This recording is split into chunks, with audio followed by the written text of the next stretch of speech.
찾으셨으면 합독하시겠습니다. 나의 하나님이여 귀를 기울여 들으시며 눈을 떠서 우리의 황폐한 상황과 주의 이름으로 일컫는 성을 보옵소서. 우리가 주 앞에 간구하옵는 것은 우리의 공의를 의지하여 하는 것이 아니요 주의 큰 긍휼을 의지하여 함이나이다. 아멘. 할렐루야. 오늘도 기도의 자리, 말씀의 자리, 새벽 예배의 자리에 나오신 여러분들을 환영하고 축복합니다. 옆에 계신 분들과 평화의 인사 나누시겠습니다. 평화를 빕니다. 평화를 빕니다. 네, 날씨가 많이 따뜻해졌죠. 어제 잠깐 비가 와서 잠깐 추웠다가 또 오늘 아침에는 또 따뜻해서 너무 좋습니다. 오늘은 주의 긍휼이라는 제목으로 다니엘서 9장의 말씀을 나누려고 하는데요.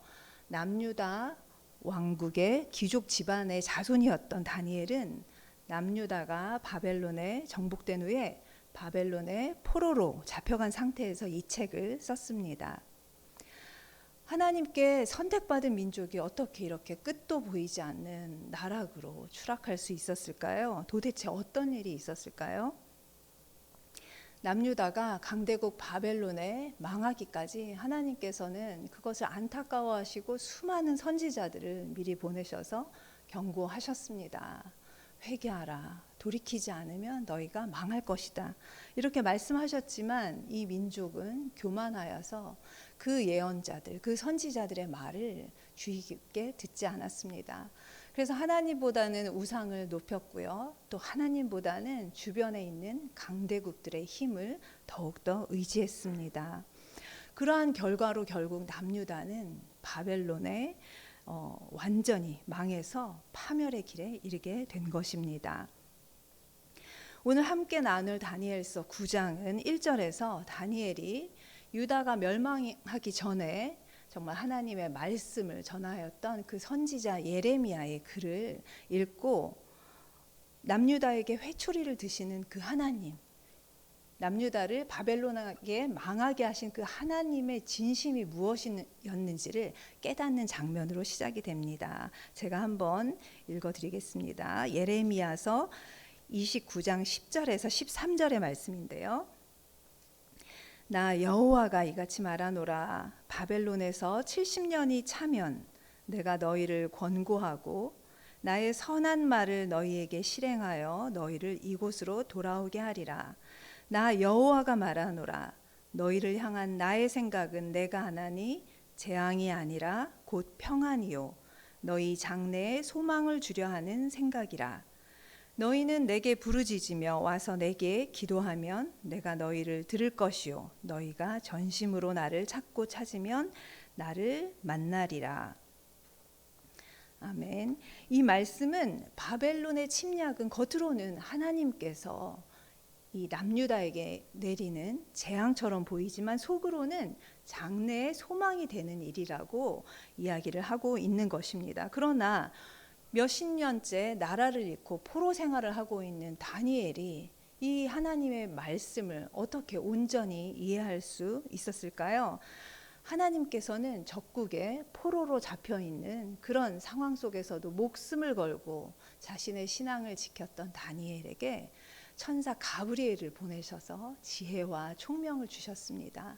그 지혜와 총명을 받아서 다니엘은 정말 보이지 않는 현실 속에서 이해할 수 없는 상황 속에서 하나님이 어떤 분이신지, 하나님이 어떤 마음으로 지금 남유다를 생각하고 계시는지 이해할 수 있었던 것이었습니다.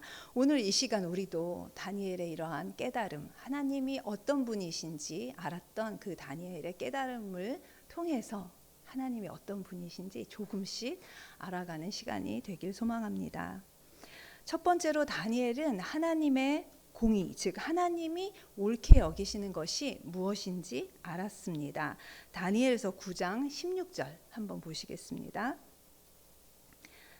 주여 구하옵나니 주는 주의 공의를 따라 주의 분노를 주의 성 예루살렘 주의 거룩한 산에서 떠나게 하옵소서. 이는 우리의 죄와 우리 조상들의 죄악으로 말미암아 예루살렘과 주의 백성이 사면에 있는 자들에게 수치를 당함이니이다. 아멘. 여기에서 공의란 무엇일까요? 보통 정답, 맞는 답, 옳은 답을 영어로 말할 때 right answer라고 이야기를 합니다. 이때 맞다는 의미, 내가 맞아, I'm right. 또 내가 틀려, I'm wrong. 이렇게 표현을 하는데요. 이 right는 형용사입니다. 이것을 명사로 했을 때 righteousness라고 이야기하는데요. 그것이 바로 공의입니다. 다시 말하면 옳음이라는 것이 공의라는 것입니다. 그런데 공의를 옳음이라고 해석을 한다면 이 문장이 뭔가 조금 다니엘의 말이 모순처럼 들립니다. 왜냐하면 자신들이 죄를 지어서 수치를 당하니 하나님의 공의를 베풀어서 이 수치에서 건져달라고 하는 것이 좀 앞뒤가 맞지 않죠. 왜냐하면 세상의 기준으로 볼 때 죄를 지은 사람은 죄에 상응하는 그 대가를 치르는 것이 맞기 때문입니다.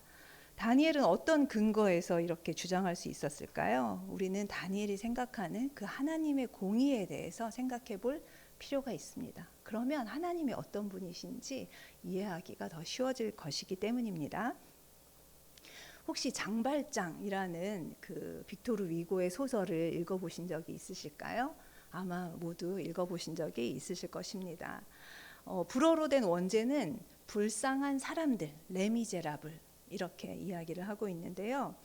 이 소설의 주인공 장발장은 매형이 죽자 그 누나에게 7 아이들이 있었습니다. 그 아이들이 굶는 것을 너무 안타깝게 생각해서 빵 한 조각을 훔치게 됩니다. 그 빵 한 조각을 훔쳤다는 죄로 5년형의 감옥형을 선고받습니다. 그런데 감옥에 꼼짝도 할 수 없이 놓여지게 되자 그 조카들이 어떻게 될 것인지 너무 걱정이 돼서 장발장은 탈옥을 결심합니다. 그런데 탈옥을 하다가 또다시 잡혀서 감옥에 되돌아가게 되는데요. 이번에는 그 죄가 가중되어서 14년을 더 선고받습니다. 그래서 그 빵 한 조각을 훔친 죄로 19년의 감옥살이를 하게 됩니다.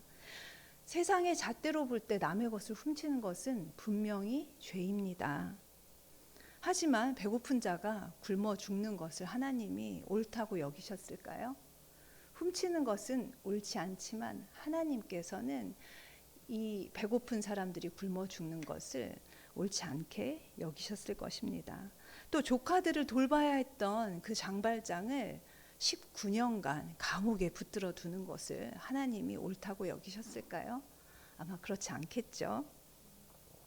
장발장은 출소한 이후에도 전과자라는 그 이유 때문에 일자리를 구할 수가 없었습니다.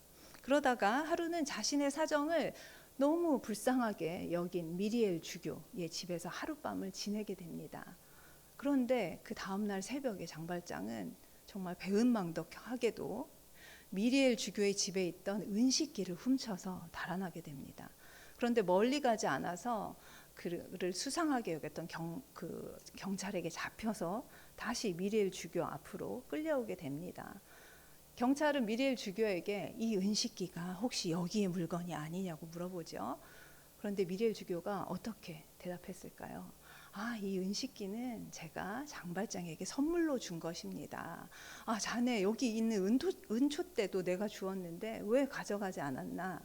이렇게 미리엘 주교는 경찰 앞에서 장발장에게 더 많은 것을 베풉니다. 왜 미리엘 주교는 이 배은망덕한 장발장을 이렇게 감쌌을까요? 그것은 가난하고 갈데없는 장발장에게 당장에 먹을 것과 살 곳을 마련해 주는 것이 하나님이 옳다고 여기는 것임을 알았기 때문이었을 것입니다. 미리엘 주교는 하나님이 어떤 분이신지, 어떤 마음을 품은 분이신지 잘 아는 사람이었습니다. 다니엘도 마찬가지였습니다.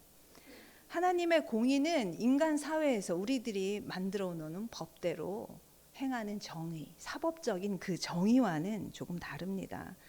하나님의 공의는 가산을 탕진하고 거짓골로 돌아온 둘째 아들을 위해서 정말 아름다운 옷을 지어 입히고 귀한 음식, 최고의 음식을 대접하는 아버지의 긍휼과 사랑을 더 많이 닮아 있습니다. 차가운 정의보다는 따뜻한 공의라고 표현할 수 있습니다. 다니엘은 주께서 유다가 죄를 지키는 했지만 그 유다가 잔혹한 바벨론의 통치 아래서 엄청난 수치를 당하는 것을 옳게 여기시지 않았습니다. 그 마음을 다니엘이 알고 있었던 것입니다. 그렇기에 다니엘은 자신들이 죄를 지었지만 주의 공의를 따라서 이 죄를, 이 분노를 거두어 달라고 당당하게 하나님께 부르짖을 수 있었던 것입니다. 둘째로 다니엘이 깨달았던 하나님의 마음은 하나님께서 피조물인 우리를 창조주이신 하나님과 동일시하고 있다는 사실이었습니다. 19절을 한번 읽어보시겠습니다.